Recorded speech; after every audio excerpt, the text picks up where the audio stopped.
Bonjour à toutes et à tous, aujourd'hui je voudrais vous parler de mes quelques lectures que j'ai sur Audible. Ce ne sont pas vraiment des lectures, ce sont plutôt des livres audio, donc des livres écoutés. Je vais vous en parler parce que il y en a de quoi. J'ai au moins 70 titres. J'ai au moins 70 titres dans ma bibliothèque Audible, j'en ai beaucoup. Et donc je me suis dit pourquoi ne pas vous en parler. Je suis désolée si on voit que j'ai la manche trempée. Je sais pas comment je fais, mais là, en me brossant les dents, elle est trempée. Je pense que je vais vous en parler à chaque fois. Et là, je me suis notée. Donc, la première lecture qui s'appelle Les Sorcières, qui a été lue par... oh là là! Ça, c'est très malin parce que je l'ai effacé, je vais vous dire. Mona Chollet, je crois que c'est le livre de Mona Chollet. Par qui elle était lue? C'est ça, c'est le livre de Mona Chollet, La puissance invaincue des femmes, donc sorcières. Et lu par Aline Afanoukoé. Qu'est-ce que j'ai pensé de cette lecture? Bon, j'ai pas trop adhéré à la voix de la lectrice, mais j'ai bien aimé son intonation, j'ai bien aimé ses petites moqueries qui étaient assez sympathiques, on sentait dans la voix qu'elle était d'accord ou pas d'accord avec certaines choses, et j'aime beaucoup quand il y a cette émotion qui s'en dégage. Après, la voix, on n'y peut pour rien, voilà, on aime, on n'aime pas, chacun ses préférences. Mais en tout cas, c'était très bien lu, avec beaucoup d'émotions. Donc je me suis noté le livre très intéressant, retraçant la vie des femmes depuis des siècles. Et ça, c'est très intéressant parce que c'est coupé par des petits bouts, par des petits morceaux. Ici, là, on passe d'un siècle, je sais pas moi, 18e, on passe au 20e, etc. On saute d'un à l'autre et c'est assez sympa. Le féminisme, c'est assez dynamique, on va dire. Le féminisme égale la sorcellerie dans l'esprit de certains. Surtout des temps d'avant. Les femmes dites sorcières très maltraitées, puis brûlées alors qu'elles pouvaient soigner et sauver les vies à l'époque. Et encore aujourd'hui, on ressent ces femmes féministes traitées des sorcières car elles ne sont pas comme les autres. Elles s'émancipent, elles veulent avoir le choix d'avoir ou pas les enfants. Elles veulent travailler et construire leur carrière. Elles veulent être libres et décider par elles-mêmes de leur vie. Elles sont égales aux hommes. Nous sommes pareils mentalement et différentes physiquement. Mais cette différence ne doit pas être jugée et mal vue, c'est ce que j'ai compris de ce bouquin. Le monde change, mais certains esprits à l'ancienne restent inchangés et ne veulent pas admettre que les femmes sont aussi les hommes en grande H, c'est-à-dire que nous tous, on est les hommes, les humains, dans le sens humain comme les hommes, comme nous tous, et ont le droit à leur propre avis et envie. Je suis désolée, c'est moi qui l'ai écrit, mais j'ai écrit avec beaucoup de fautes et du coup je buguais là où il y avait des fautes. Donc j'ai fini cette écoute, ça a duré, je sais plus combien de temps ça a duré ce livre, une douzaine d'heures je crois si je me trompe pas. C'était assez intense. Au bout d'un moment, j'avoue que c'était assez compliqué parce que en fait ça passe de tout à rien, de rien à tout. Des fois, on en fait d'une mouche un éléphant. Enfin, des fois, c'est trop lourd. Des fois, c'est tout vrai. Des fois, on dit aux femmes qu'on a, par exemple, concernant la grossesse, on a une horloge biologique et qu'on peut avoir des enfants jusqu'à tel âge, tandis que les hommes, on ne dit jamais, alors que c'est pareil, je sais pas comment dire, leurs matériaux, leurs affaires aussi, ils ne sont pas toujours, enfin elles expirent quoi, je veux dire, c'est pas toujours, je sais pas si je me fais bien comprendre, mais c'est pas toujours bon, enfin je veux dire, à un moment donné, ils vieillissent aussi et par exemple leur sperme n'est pas toujours aussi bonne comme si elle l'était quand ils avaient 20 ans, quoi. À 60 ans, ça n'a pas la même possibilité d'avoir des enfants. Ça donne aussi des maladies, par exemple des maladies génétiques ou alors des maladies, on peut avoir des enfants avec des problèmes d'handicap, par exemple. Donc, ce n'est pas lié qu'à la femme, mais c'est aussi lié à un homme. La vie saine aussi est liée, n'est pas seulement à la femme, mais aussi l'homme doit la tenir saine pour avoir des enfants en bonne santé. Voilà, et puis il faut les faire aussi assez tôt. Avant un certain âge, pas atteindre 60 ans pour en faire, alors qu'il y a encore des hommes aujourd'hui qui font des enfants à 60, à 70 ans, 80 ans, et on leur dit quasiment rien, alors qu'une femme, si elle accouche après 40 ans, c'est déjà une vieille mère, c'est déjà très très mal vu. Moi je trouve que du moment que la santé te permet d'accoucher, tu peux accoucher à n'importe quel âge. Bien évidemment, il faut penser aussi au fait que tu puisses élever cet enfant et que tu meurs pas à 50 ans, ou 60 ans, parce qu'il aura 5 ou 10 ans, il va rester avec qui? Enfin, enfin il faut penser un petit peu à cet enfant.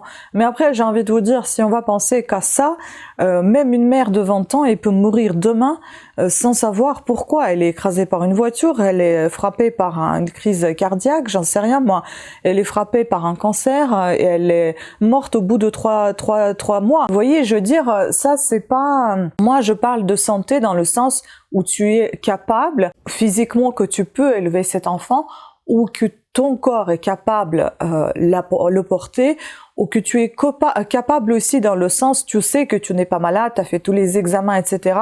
Après, n'importe quand, subitement, il peut y avoir des choses que tu n'es pas prévues, mais les choses que tu peux prévoir et que tu sais que ça va fonctionner, pourquoi pas les avoir plus tard, et si tu en as envie. La société n'a pas à vous dicter de les avoir ou de ne pas les avoir. Je parle de ce sujet parce que ce sujet revient très souvent sur le tapis concernant cette lecture, ce livre sur les sorcières. Justement, on parle des femmes en tant que mères, on parle des femmes en tant que femmes libres, on parle des femmes aussi quand elles sont par exemple âgées, pour qu'on les appelle mamie si elle n'a pas eu d'enfant. Ce n'est pas une mamie, c'est une dame. On dit que ça n'existe pas de terme pour une femme âgée, on l'appelle forcément mamie. Mais peut-être qu'elle n'en a pas d'enfants, elle n'en a pas de petits-enfants, donc ce n'est pas une mamie. Pourquoi l'appeler comme ça alors qu'elle n'a pas fait ce choix de s'appeler mamie? Peut-être qu'elle veut pas s'appeler mamie. Elle n'a pas de petits-enfants. Donc en fait, c'est tout ça. Pourquoi un homme, il porte toujours cette appellation, je sais pas si c'est un bon mot, s'appelait monsieur, et pourquoi une femme, est-ce qu'elle est toujours obligée d'être dans l'âge de procréer, de ne... Enfin, en fait, la femme, elle est toujours marquée par les âges, si vous voulez. D'abord, c'est une mademoiselle, ensuite elle devient madame, et puis c'est une dame. Alors que monsieur, c'est toujours un homme, c'est toujours un monsieur, qu'il soit jeune ou âgé, ça reste toujours un monsieur. Et la femme, il faut toujours la différencier, distinguer. C'est une mademoiselle, c'est une madame, c'est une dame. Et ça aussi, c'est un peu pesant, puisque sur la société féminine, puisqu'on dit après, pourquoi est-ce que il y a des hommes féministes aussi, dans le sens qui soutiennent bien les femmes et qui disent, bah vous n'êtes pas obligé de vous apprêter, vous vivez votre vie, vous n'êtes pas obligé de faire tout ce que vous faites avec votre corps ni avec votre âme, vivez votre vie, enfin vous n'êtes pas obligé de camoufler vos rides, enfin voilà, vous n'êtes pas obligé de faire des contouring, par exemple j'en ai fait pour paraître un peu plus fraîche et jeune et avoir moins de peau qui pend, qui tend pas mais qui pend maintenant. Donc vous voyez, il y en a qui commentent et qui disent, mais pourquoi êtes-vous obligé de faire tout ça? Bah parce que monsieur, c'est peut-être grâce à vous en quelque sorte, pas tous, mais beaucoup, grâce à ça, à cause de ça, les femmes sont marquées à vie par ce mademoiselle, madame, dame, par femme mère, femme travailleuse. J'ai perdu le fil, j'y étais. Et puis, pas que la maternité, il y a aussi question travail, politique. En politique, il n'y a pas beaucoup de femmes, on leur fait pas confiance. Même les femmes cuisinières, on a repris cette place. C'est en fin de compte, ce sont des hommes qui sont plutôt cuisiniers, c'est pas les femmes à la base. Pareil avec les médecins. On a tous ces noms, en fait, elle parle de tout ça dans le bouquin. C'est pas mon avis propre, mais je suis d'accord avec beaucoup de choses qui sont dites dans ce livre.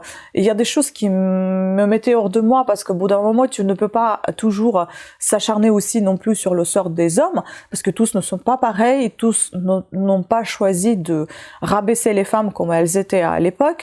Donc je suis féministe, mais je suis féministe raisonnable. Je vais vous dire, j'ai envie de vous dire. Donc il faut quand même il faut équilibrer un petit peu tout ça. Il faut pas non plus s'acharner autour de vous surtout et n'importe quoi. C'est pas parce que on vous dit qu'aujourd'hui vous n'êtes pas à l'âge de procréer, c'est que vous pouvez toujours le faire quand même. Peut-être il y a derrière ça, il y a aussi, comme je vous ai dit, la question de santé, la question d'horloge biologique, parce que c'est vrai que le fonctionnement de la femme n'est pas le même que celui de l'homme. Même si lui, il peut avoir ses cellules périmées, on va dire, plus tard, mais elles fonctionnent toujours, quoi. Je veux dire, elles peuvent être, on va dire, Merde, le mot. Bah, de mauvaise qualité, en fait, tout simplement. Tandis que la femme, une fois qu'elle a sa ménopause, bah, elle peut plus rien faire. Voilà, c'est tout. C'est que, encore une nouvelle fois, la question revient sur le tapis. On est fait différemment, physiquement, mais mentalement, on est tous pareils. Certes, il y en a qui ont des défauts, d'autres qui ont plus de qualité et de défauts. Les femmes, on va avoir plus de qualité au niveau de détails. Ils vont se repérer dans la rue, par exemple, en retenant les noms des rues, les noms des magasins pour se retrouver plus facilement, tandis que les hommes, ils vont retenir globalement l'endroit où se trouve. GPS, ça leur dit, c'est facile pour eux. La femme, moi, même avec le GPS, on en fait deux. Donc, vous voyez, je veux dire, c'est pas pareil. On a chacun nos qualités et nos défauts, mais chacun peut se compléter. C'est d'ailleurs pour ça peut-être qu'on forme des couples. Mais il faut s'entendre et il faut se comprendre. Donc voilà, le livre, il était assez riche en émotions, en rebondissements, j'ai envie de vous dire, et des fois en colère, parce que bah oui, ça me mettait en colère des fois quand c'était un peu trop. On ne refuse pas non plus trop aux femmes de faire des choses. Aussi, il faut savoir prendre les rênes dans ses mains et y foncer. Certes, on vous coupe de l'herbe souvent sous les pieds, mais on s'en fout. Moi, on me coupe souvent l'herbe sous les pieds, pas en tant que femme, mais en tant que, par exemple, une étrangère. Enfin, moi, je suis d'origine ukrainienne, je suis française, ça fait déjà plusieurs années, et souvent, la question revient sur le tapis que je sais pas bien m'exprimer, que je n'ai pas assez de vocabulaire, que j'ai l'accent, oh là là, c'est grave, j'ai un accent. Et je m'en fous. Au bout d'un moment, en fait, ça me perturbait, ça me saoulait. Je me disais que je fais que de la merde, pardon, sur YouTube. Personne ne regarde, personne n'écoute, personne ne s'abonne. Ça n'intéresse personne. Mais j'ai quand même plus de 3000 abonnés. Ce sont des gens. Certes, j'ai pas 1 million d'abonnés. Alors, j'ai quand même 3000 personnes qui sont abonnées à ma chaîne. Certes, les 3000 ne regardent pas toutes mes vidéos. Mais mes 20, 30 personnes qui les regardent, ce sont des gens. À quel moment je m'expose comme ça devant une trentaine de personnes pour leur raconter ma vie, pour leur parler de quelque chose d'un bouquin, de parler tout simplement, je suis très gênée. Alors que là, je parle devant la caméra, je suis absolument pas gênée et je sais que ces 30 personnes me regardent et ça me fait vraiment plaisir. Donc voilà, c'est pour dire que, comment on dit, les chiens aboient mais la caravane avance, un truc comme ça. Donc vous vous en foutez.